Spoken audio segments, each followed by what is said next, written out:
Vamos lá, Raquel Taylor me mandou o seguinte: é difícil a recolocação no mercado e, como primeira vez como gestora, fiz pós-graduação em gestão de pessoas e marketing, mas nunca atuei diretamente. O mercado geralmente pede experiência comprovada, né? Aí vamos lá, tem várias perguntas para te fazer. Eu vou te trazendo algumas ponderações, mas eu preciso que você me responda a essas perguntas. Raquel, vamos lá. Você já trabalhou com o quê? Porque se é recolocação, você estava empregada com alguma coisa antes. Você quer trabalhar com o quê? Porque você falou pós-graduação em gestão de pessoas e marketing, então não entendi o que você quer fazer. Você quer trabalhar com o quê exatamente? É, e aí eu vou respondendo em relação a é difícil a recolocação no mercado e como primeira vez como gestora? A resposta é depende, tá? Mas eu quero que você me responda as outras perguntas que eu te fiz, tá? Mas vamos lá. É a essa pergunta específica, a resposta é depende. Por quê? Num processo de recolocação, a empresa não vai levar em consideração só o último cargo e a última experiência que você viveu, ou seja, é uma relação de cargo e experiência. O que a empresa vai olhar, na verdade, no teu currículo é o quão embasada sua história e o seu currículo está para um cargo de gestão. Então, o que acaba acontecendo? O que a gente trabalha aqui na mentoria? Até já avisando a vocês, nós estamos com as últimas 3 vagas em aberto. Amanhã a gente fecha as inscrições para a mentoria. Porque hoje a gente vai ter uma aula inaugural que vai ser incrível com um expert amigão meu sobre produtividade. E aí a gente vai ter as nossas 3 últimas vagas para ou ela vai ser preenchida hoje ou amanhã a gente ainda vai ter alguma chance de você participar. Mas vamos lá, o que a gente trabalha aqui na mentoria, ô Raquel? O que eu preciso entender na sua história e começar a construir é o quão a sua história, o quão as experiências que você teve são seniores, ou seja, né, tem uma bagagem que justificaria uma empresa te dar um cargo de primeira gestão numa recolocação. Mas não é uma questão da recolocação. Você entende que, mesmo que você tivesse hoje empregada numa empresa e eu quisesse mudar você de emprego e você quiser sair para um outro lugar no cargo de gestão, a sua experiência teria que ser levada em consideração. Só que aqui tem um parêntese, gente, prestem atenção, parêntese importante. Quando a gente pensa em experiência profissional, não é necessariamente uma experiência na área que você quer atuar. Gente, existe transição de carreira, né? A gente já fez coisas incríveis aqui. Eu estava até contando ontem para uma interessada que quer entrar na turma. Eu estava lembrando a ela de uma história de uma mentoranda minha de 2018, que era o seguinte: ela era advogada, trabalhava numa parte tributária, numa consultoria, e ela queria trabalhar no RH. Então, ela queria fazer uma transição para o RH e mudar para uma empresa multinacional. Ela não queria mais trabalhar nessa consultoria. Então, o que a gente teve que começar a fazer?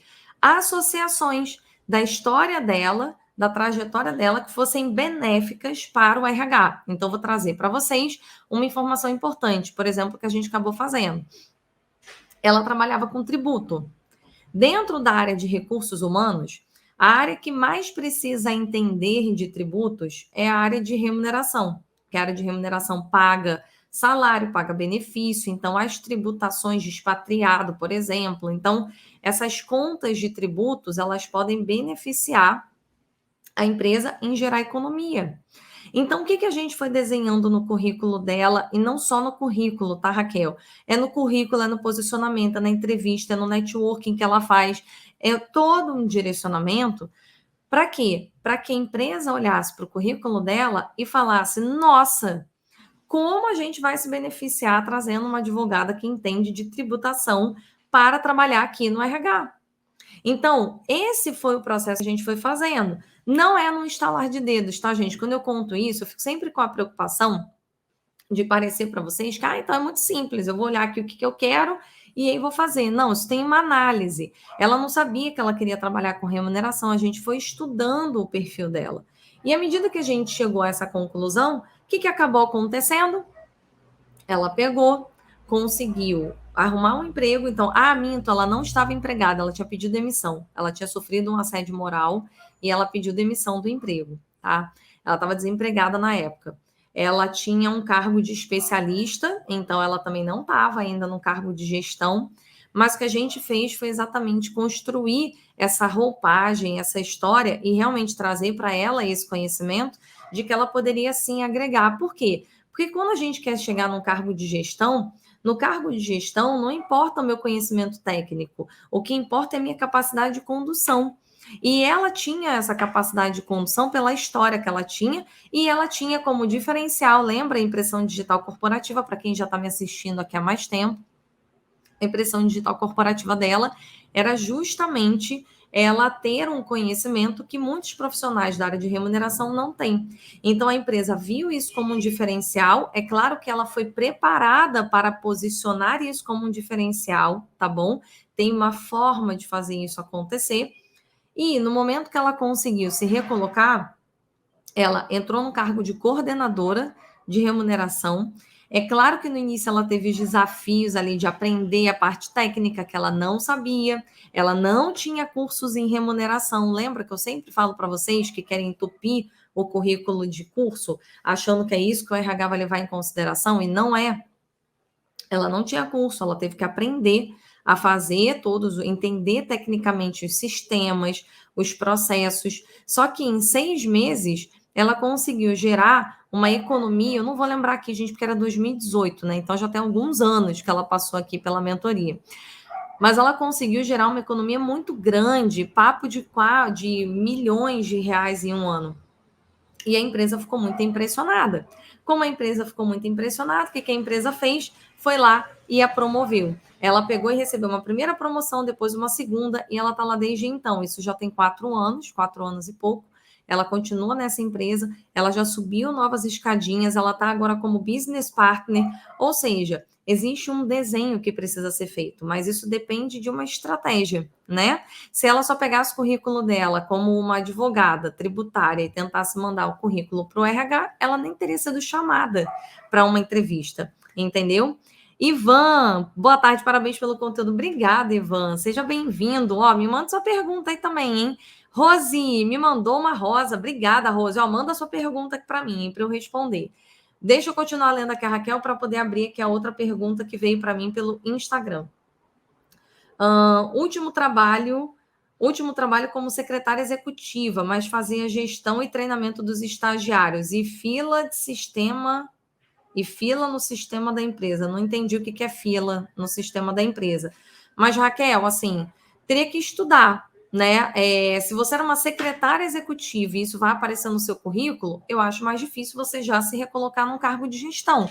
Existe um caminho que precisa ser trilhado, gente. Não dá para queimar largada, né? Não dá para a gente chegar querendo sentar na janela. Mas se nesse momento você está desempregada, esse poderia ser um momento, Raquel, de você se recolocar como uma analista na área de RH. Por que você tem que entrar no cargo de gestão agora? Entendeu?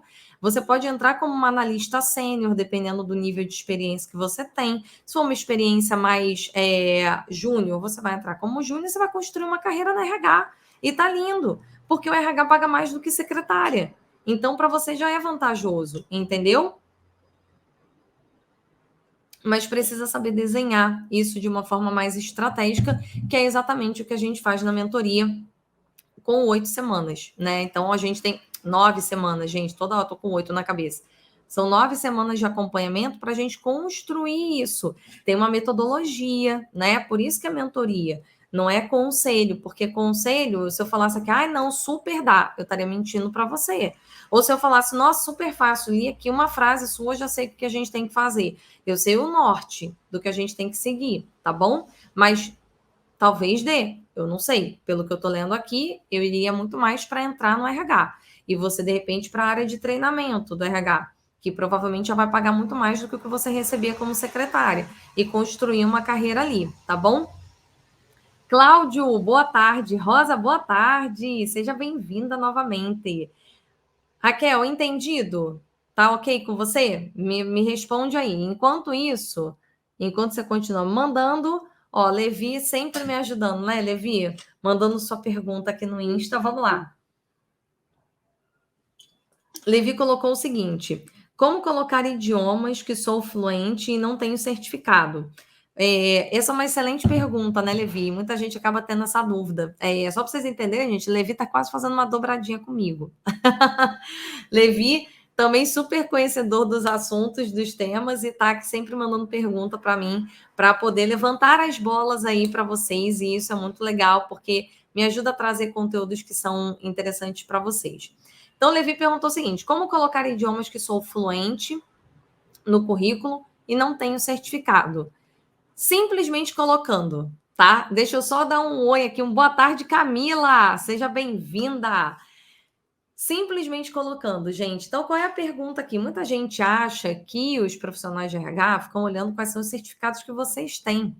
Mas não é o certificado. Ontem eu estava falando com uma pessoa que também quer entrar na mentoria, ou seja, eu falei que tem 3 vagas, já falei de 2 pessoas diferentes que estão conversando para entrar nessa turma, hein, gente? Então, ó, se liguem, tá? E uma pessoa até me perguntou quando é que vai ter nova turma. Eu não tenho previsão, eu não sei se eu vou fazer outra turma esse ano, tá? A princípio, a gente ia fazer sim. Essa turma provavelmente ia ser no final de agosto, porém, a gente resolveu que a gente vai fazer um evento no final do ano aqui no Rio, porque antes, gente, para quem está aqui no RH que Inspira, o RH que Inspira é um braço de negócio da minha empresa, e esse braço de negócio realizava eventos a cada 2 meses aqui no Rio. Só que a gente está mudando toda a formatação do evento. Então, o formato vai mudar, o jeito, a quantidade de dias. Antes era um dia só, agora provavelmente vão ser 3 dias. Vai ser comigo, gerando ali um conteúdo, falando sobre alta performance. Então, como é um evento que está demandando muito tempo meu de organização, né? Eu comecei hoje falando para vocês, já, poxa, eu achei que eu ia começar sentando para organizar e já não consegui.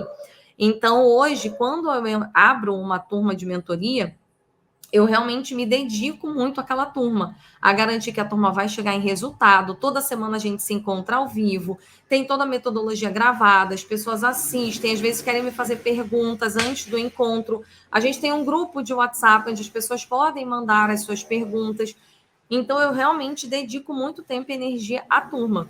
E como a turma tem uma duração de 2 meses e ela começa na semana que vem, já vai ficar muito em cima da data do nosso evento. E esse vai ser um evento muito especial e é uma formatação muito diferente da que eu já fiz até hoje.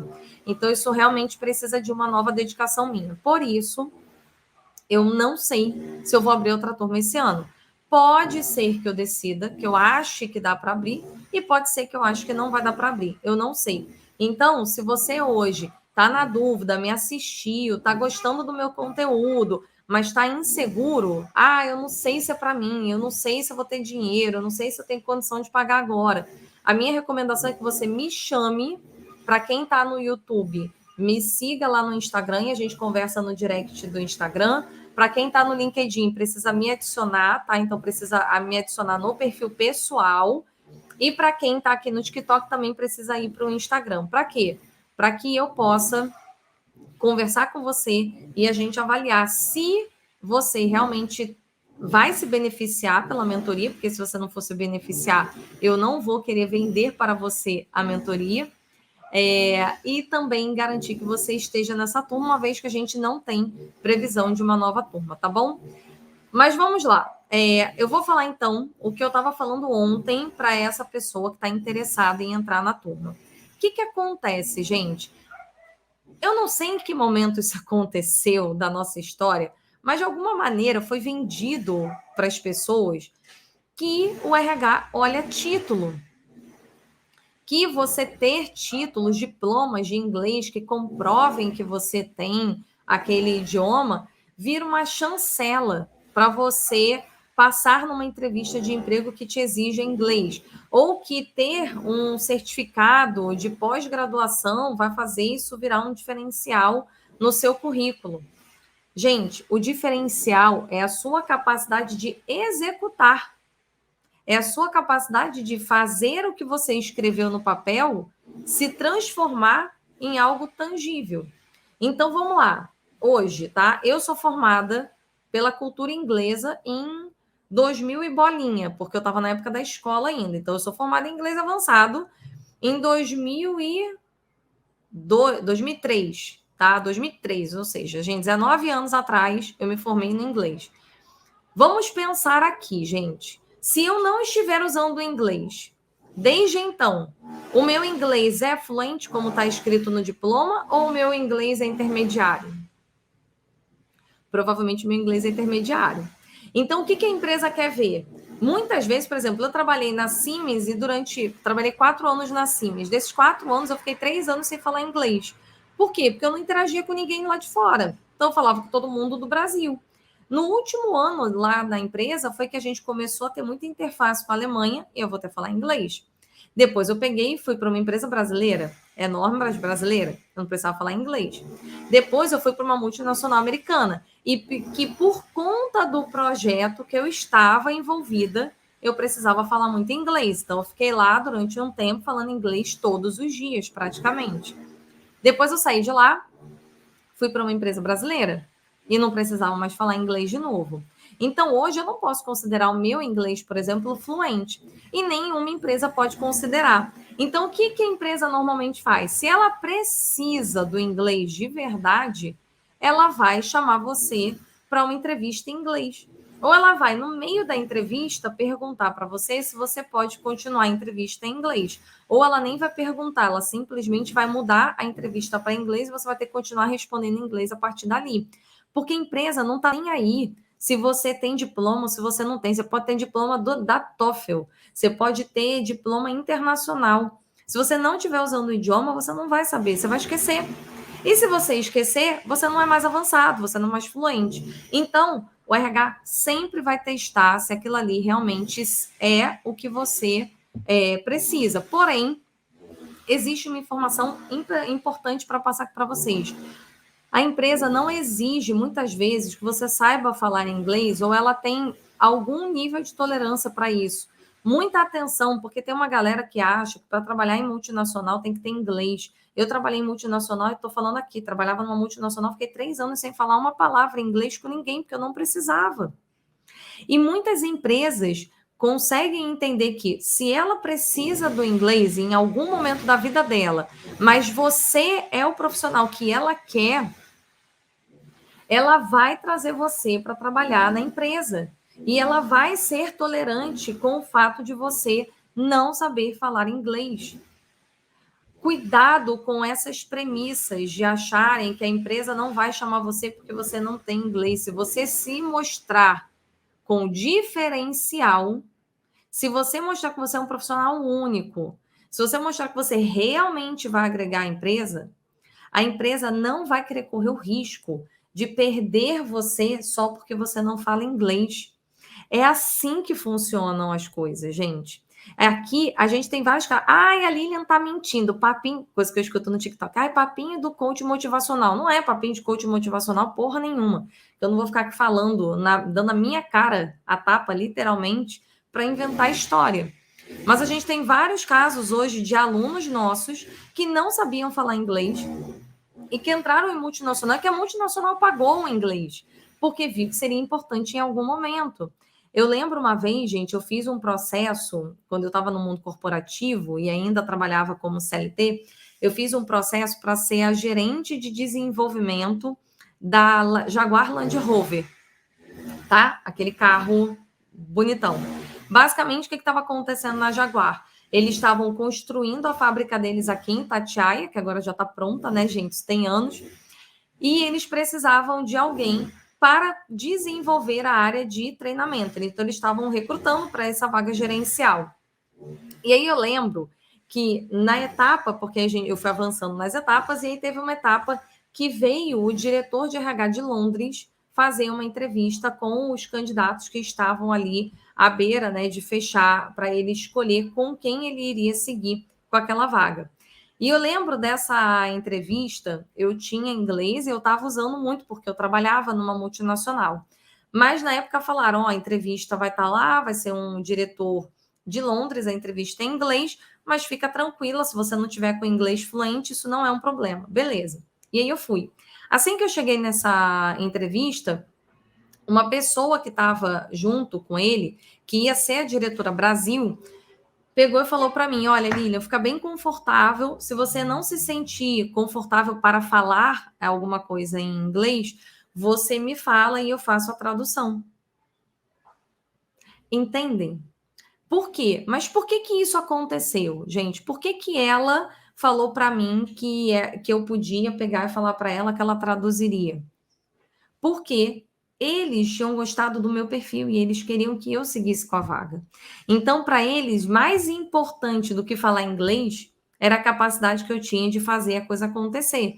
Então, é isso que você precisa olhar para você. Se entupir de currículo, de título, de formação, certificado em inglês, certificado nisso, naquilo, pós-graduação, e não ter a capacidade de se diferenciar no mercado, não ter a capacidade de mostrar que você é um profissional único e que por você ser um profissional único, você consegue realmente entregar um valor diferenciado para a empresa, não vai fazer a empresa te dar oportunidade, porque a empresa não quer apostar. Isso é uma coisa que eu falo muito. Todo mundo tem medo, né? Todo mundo que entra aqui na mentoria, num primeiro momento, tem medo de investir. Nossa, será que eu vou colocar? Será que vai dar certo? Eu vou pagar a Lilian? Será que a Lilian vai pegar e realmente me ajudar? Será que eu realmente vou conseguir? Então você tem medo daí. Então o seu chefe também tem medo, o recrutador também tem medo, ninguém quer ficar apostando para ver no que vai dar. E olhar um currículo que tem um monte de curso, mas que não tem um diferencial, é aposta. E aposta, gente, só acontece quando a gente está no início da nossa carreira, lá quando a gente é estagiário, quando a gente é assistente, analista júnior ali, normalmente a empresa está mais disposta a testar. Aí você pode pensar assim, nossa, a Aline está me trazendo um cenário mega pessimista, porque eu não vou nunca conseguir me recolocar numa posição nova, ou nunca vou conseguir mudar da área de atuação. Não é isso que eu estou te falando. O que eu estou te falando é que o que a gente trabalha aqui na mentoria é justamente fazer uma análise de como a sua história contribui para uma transição, de como a sua história contribui para você se recolocar. Só que isso tem estratégia, gente. Escrever um currículo. Ai, gente, eu não queria falar um palavrão, mas só que é o meu jeito de falar. Escrever um currículo lá, caralho, não vai mudar nada. Parem de achar que escrever um currículo genericão. Ontem eu estava falando isso. Eu vi um currículo que estava assim: relacionamento com diversas áreas. Aí eu falei para a pessoa: você não está me dizendo nada. Você não está me dizendo nada com essa informação. Relacionamento com quem? Relacionamento com que áreas? Que tipo de relacionamento? Porque quando eu chego na empresa, eu também dou bom dia, boa tarde, boa noite para todo mundo. Estou me relacionando, não estou? Não estou me relacionando com vocês aqui? Só qual é o nível de relacionamento? Para que existia esse relacionamento? Qual é o benefício da empresa saber que esse relacionamento era importante? E o que estava acontecendo? Essa pessoa não está sendo chamada para entrevista nenhuma. Quando é chamada, são para entrevistas ruins, para entrevistas que pagam muito pouco. E isso está acontecendo por quê? Porque o currículo está escrito de qualquer jeito. Cuidado com isso, gente. Muita atenção. A gente não está mais vivendo um cenário onde está todo mundo empregado e as empresas estão pedindo, pelo amor de Deus, para conseguir contratar alguém. Então, construir essa estratégia, ela te dá liberdade de escolha. E quando você tem liberdade de escolha, é você que decide a empresa que você trabalha. É você que decide se você quer trabalhar numa empresa multinacional, numa nacional. Você que decide se você quer continuar como secretário, se você quer ir para o RH. Cuidado com essa terceirização. Quanto mais eu dou como é que eu posso colocar? Quanto mais eu dou o poder para a empresa de escolher como que ela vai conduzir o meu currículo, ela vai me conduzir de qualquer jeito, ela vai me oferecer salário baixo, ela vai te oferecer um emprego ruim, ela vai te oferecer um cargo ruim. Por quê? Porque você está dando na mão da empresa o que ela quiser fazer, então fica no critério dela escolher o que ela faz, e não é assim que funciona, tá bom? Isso aconteceu comigo quando concorri a uma vaga de uma empresa do México. Eu tenho o último ponto para falar desse inglês antes de acabar, tá? E, gente, eu já vou encerrar. Então, se alguém tem alguma pergunta, é agora ou nunca, tá? Isso aconteceu comigo quando concorri a uma vaga de uma empresa no México. Eu atuando aqui no Brasil. Foi exatamente assim. A entrevista começou em português e do nada mudou para espanhol. Pois é. Passei nessa etapa e fui entrevistado por uma diretora de RH, diretamente do México, 100% em espanhol. É isso, eles vão testar. Se você sabe ou se você não sabe. O certificado não quer dizer nada. Você pode ter milhares de certificados e não saber aplicar aquilo ali na prática. E, para a gente até fechar esse assunto, Uma situação, eu sei falar inglês e espanhol. Em inglês eu fiz cursinho e tudo mais na época da escola, eu me formei. Depois eu fiz algumas aulas particulares quando eu tive que voltar a usar o inglês, porque o meu inglês já não estava mais fluente, tá? Então eu tinha o certificado, mas eu não estava aplicando. Você não aplica, você esquece. Só que quando eu fui aprender espanhol, eu não queria entrar em curso, porque eu já estava num cargo gerencial, eu já trabalhava muito e eu queria saber falar espanhol. Eu adoro estudar idiomas, gente. Inclusive, uma curiosidade, eu ainda quero aprender a falar francês, eu já fiz curso de alemão, só que, enfim, alemão desisti no meio do caminho, que é muito difícil.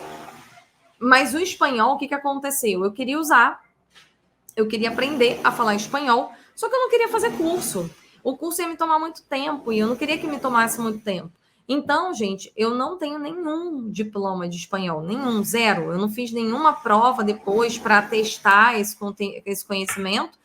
Eu simplesmente aprendi a falar espanhol, tá bom? Eu peguei, paguei um professor particular. Esse professor particular ficava indo na minha casa, me dava aula e eu aprendi a falar espanhol. Foi assim que eu aprendi. No meu currículo, eu sempre colocava inglês e espanhol fluente. Se você olhar aqui no meu LinkedIn, vai estar como inglês e espanhol fluente. Todas as empresas que precisavam de espanhol, ninguém nunca me pediu para comprovar isso com certificado, mas sempre me pediram para comprovar com uma entrevista. Da mesma forma que a Jaguar Land Rover me colocou para falar com o diretor de Londres, assim, uma das empresas que eu trabalhei me colocou na primeira entrevista com uma profissional que estava morando na Colômbia e ela era colombiana. E aí eles conduziram a entrevista em inglês, porque o combinado não tinha sido espanhol para eles. E quando eu vi que ela era da Colômbia, eu peguei e falei em espanhol para ela que se ela quisesse a gente podia mudar para espanhol, se fosse mais confortável, uma vez que ela estava fora do idioma dela, eu estava fora do meu e a outra pessoa que estava na entrevista também estava fora, que era também brasileiro. E a gente foi conduzindo a entrevista em espanhol e em inglês. E ninguém nunca me pediu para comprovar isso, porque a comprovação sempre vai estar na sua capacidade de execução. Ontem, e aí para a gente fechar, ontem essa pessoa que quer entrar na turma veio me falar assim: você mexeu muito em Excel e eu preciso agora fazer um curso de Excel para colocar no currículo. Eu falei: você não precisa de nada. Se a empresa precisar que você saiba mexer no Excel, ela vai te colocar em alguma etapa do processo seletivo para fazer alguma coisa no Excel. E você vai saber fazer. E é isso que importa. Não é importante o certificado. Tá bom, gente? Você precisa saber fazer. O fazer é mais importante do que os carimbos bonitinhos lá no seu currículo. E só para a gente finalizar, então, isso não quer dizer para você que se você não tem uma experiência comprovada exatamente naquela área, Raquel, se você ainda está aqui, escuta. Isso não quer dizer que você precisa ter uma experiência comprovada naquela área que você quer trabalhar, mas significa que você precisa fazer uma estratégia para que o seu currículo reflita que você tem a bagagem necessária para atuar na área que você quer atuar, seja de forma direta ou seja de forma indireta, como eu contei o caso dessa minha aluna, dessa minha mentorada, que entrou aqui e queria ir para a área de RH e nunca tinha trabalhado com RH na vida. Tá bom? Então é muito mais sobre a nossa capacidade de sermos estrategistas com as nossas carreiras. E o meu convite com a turma de mentoria é justamente desenhar essa estratégia para garantir que você faça uma transição, uma recolocação, uma promoção na empresa, que não seja porque a empresa está ali te dando um cala-boca, e sim porque a empresa está te dando uma oportunidade real e um reconhecimento real sobre a sua carreira, tá bom?